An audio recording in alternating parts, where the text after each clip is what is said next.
Nos familles, nos liens. Sur la première, un voyage dans l'histoire calédonienne, préparé et présenté par Fanny Thor.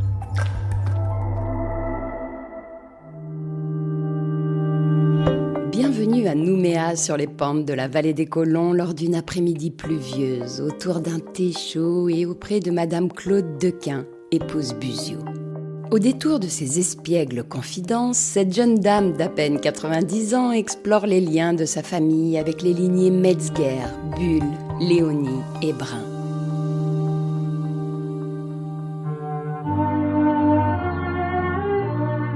« 1854, Confédération germanique.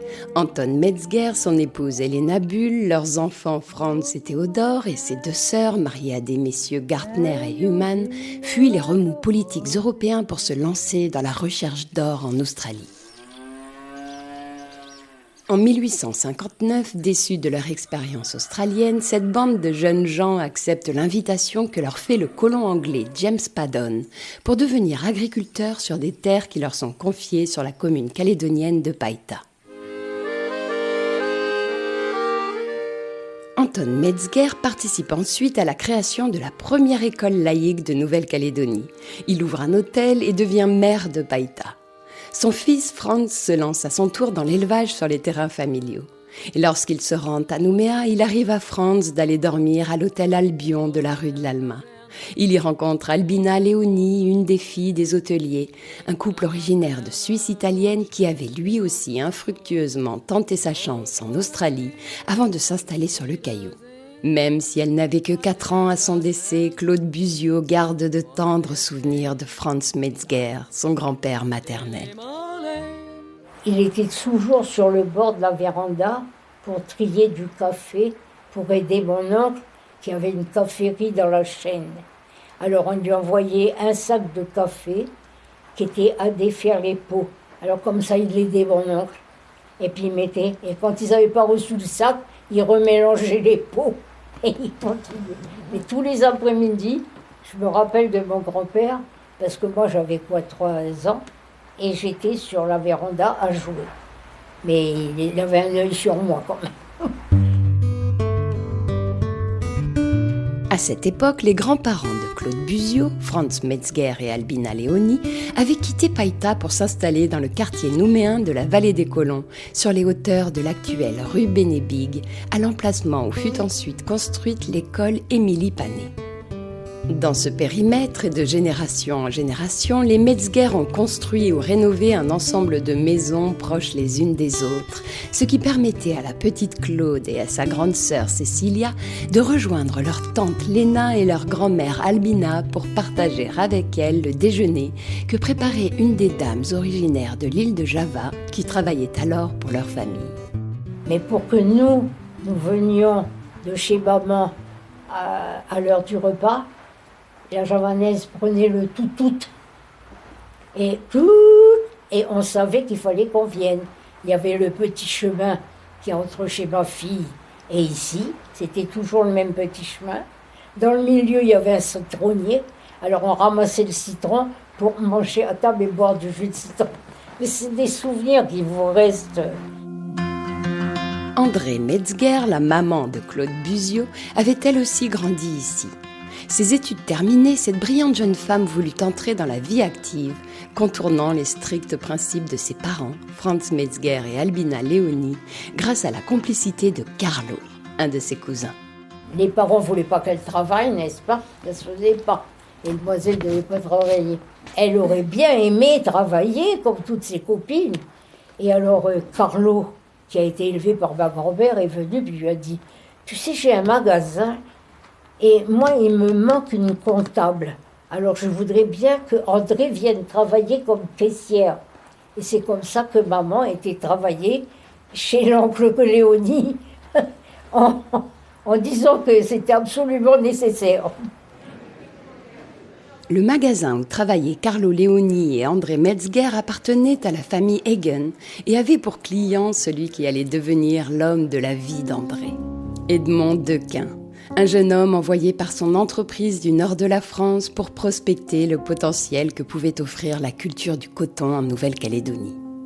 Ayant constaté que la qualité des fleurs obtenues n'était pas suffisante pour en tirer du bon tissu, Edmond Dequin s'apprêtait à quitter le territoire lorsqu'il se blessa à un corail et dut attendre sa guérison pour pouvoir reprendre la mer. Alors il était à l'hôtel du Pacifique à l'époque avec M. Devambé, qui était là aussi, mais qui avait la propriété du Huitchambault.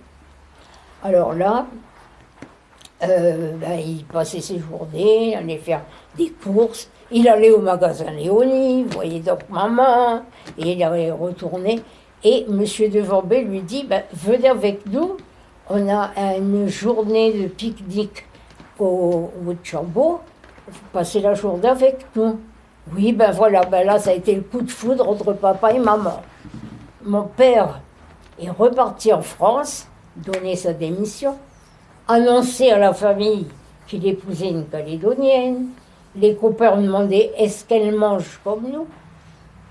Est-ce qu'elle est blanche?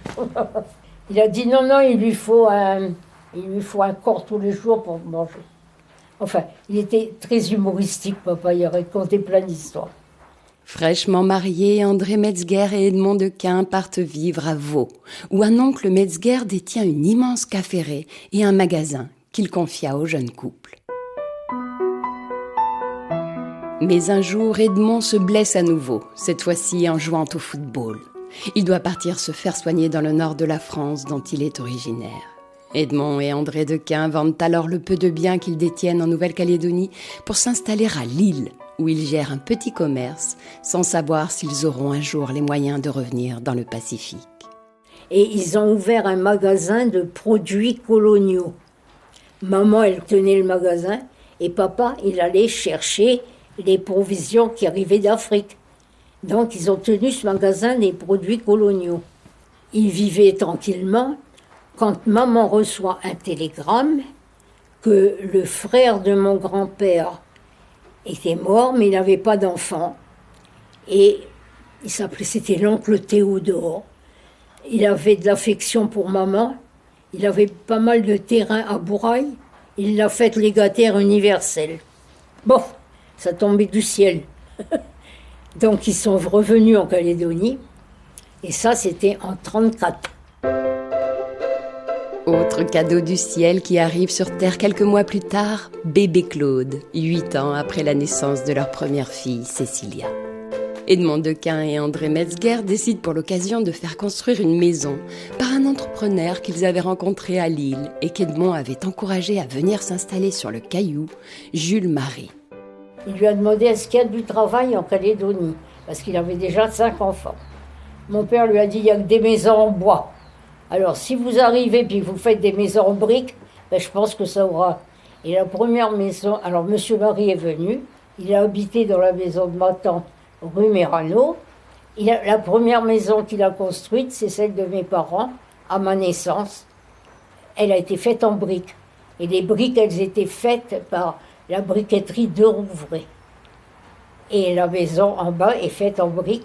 La deuxième maison, ça a été celle de Madame Germain, au Faubourg Blanchot. Et c'est le même style. Et alors après, Marie, il a eu des maisons un peu, et il a eu plein de travail. Mais il avait 7 enfants, alors il a pu les faire vivre. Lorsque la Seconde Guerre mondiale éclate, le père de Cécilia et Claude Dequin est mobilisé. Ancien élève de l'École nationale des sous-officiers d'actifs de Saint-Mexan, il ne part pas en Europe avec les jeunes soldats du bataillon du Pacifique, mais doit rester à Nouméa pour répondre aux besoins des GIs américains. Si vous allez visiter le musée de la ville, le musée de la guerre, vous avez un mannequin. Et c'était le seul uniforme qu'ils ont trouvé. C'est comme ça qu'ils ont mis papa en uniforme à l'entrée. À la fin de la guerre, la petite Claude est scolarisée à l'école des Sœurs de Saint-Joseph de Cluny à Nouméa. Du fait de ses excellents résultats au brevet, elle fait partie du groupe d'élèves à qui l'institution offre un long voyage à Sydney, où ils se rendent en hydravion, sous la supervision du professeur Laplagne et de Roberte Charon, épouse Lafleur qu'elle appréciait beaucoup. Claude Buzio souhaite ensuite devenir professeur d'histoire-géographie, Mais craignant de voir sa fille envoyée en brousse par l'éducation nationale, sa maman lui impose de rester enseignante dans l'établissement religieux de Saint-Joseph de Cluny, où elle œuvre durant 22 ans. J'étais très contente d'être institutrice, parce que finalement, on faisait ce qu'on voulait. Et j'ai appris beaucoup à mes élèves, parce qu'après, elles prenaient des cours commerciaux, et moi, j'étais pour les occuper. Je choisissais ce que je leur faisais. Je leur ai fait beaucoup sur l'histoire du drapeau français, la Révolution, mais pas de l'histoire à apprendre par cœur, les côtés de l'histoire. J'ai fait ça pareil avec la géographie, j'ai fait pareil avec les sciences. On prenait des choses, je leur ai appris à répondre au téléphone, parce que la plupart, elles étaient employées à la banque, et elles ne savaient pas répondre au téléphone. J'ai dit, vous n'êtes pas comme des andouilles au bout là. Vous allez apprendre à répondre au téléphone. C'est au début de cette vie professionnelle que Claude Dequin rencontre son futur mari bien-aimé, Michel Buziot, lui aussi enseignant. Les grands-parents paternels de Michel étaient originaires de Belgique et son papa, Gabriel, avait disparu à l'âge de 40 ans, alors qu'il était commandant du Kagou, un minéralier coulé dans la mer de Corail par un sous-marin japonais durant la Seconde Guerre mondiale. Suzanne, sa maman, se retrouvant jeune veuve avec son fils aîné parti à l'armée, son petit Michel, âgé de 8 ans, et son frère Yves, d'à peine 4, dut se mettre à travailler à la Banque de l'Indochine. Lorsque Claude et Michel Buziot se marièrent, elle les accueillit chez elle, le temps qu'ils puissent profiter du beau cadeau de mariage que Léna Metzger leur fit. Quand je me suis mariée, j'étais la première à avoir un terrain. Parce que ma vieille tante, mademoiselle Metzger, qui avait racheté les terrains à ses parents, elle avait que des nièces.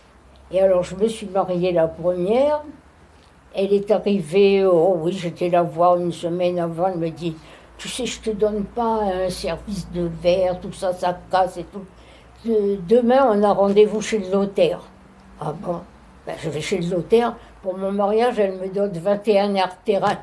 C'était nettement mieux qu'un service de verre. Et donc, ça m'a permis, comme la SICNC venait de s'installer, d'emprunter sur mon terrain. Et notre première année de mariage, on a construit notre première petite maison. 4 ans après le sacrement de leur union, Michel et Claude Buziot eurent une petite fille, Hélène, elle aussi passionnée par le monde de l'éducation, et qui se maria avec un monsieur Solia, puis un monsieur Bonnefond, et qui leur donna 2 petits-fils qui firent leur joie et leur fierté. Depuis le décès de Michel en 2020, Claude Buziot demeure toujours dans la maison qu'ils avaient construite ensemble il y a près de 70 ans. Hélène vit près d'elle et elle continue aussi à être chouchoutée par Alain Anger, un lointain cousin issu d'une branche commune de la famille Collardeau que les parents de Claude avaient recueilli enfant et qui est toujours pour elle comme un petit frère. Des présences attentionnées et pleines d'amour qui réchauffent le cœur meurtri de Claude Buziot, dont la grande sœur Cécilia Brun est décédée quelques jours avant cet entretien, à l'âge de 98 ans. Une femme admirable qui avait conduit d'importantes recherches sur l'histoire de leur famille et à qui cette émission entend aujourd'hui rendre hommage.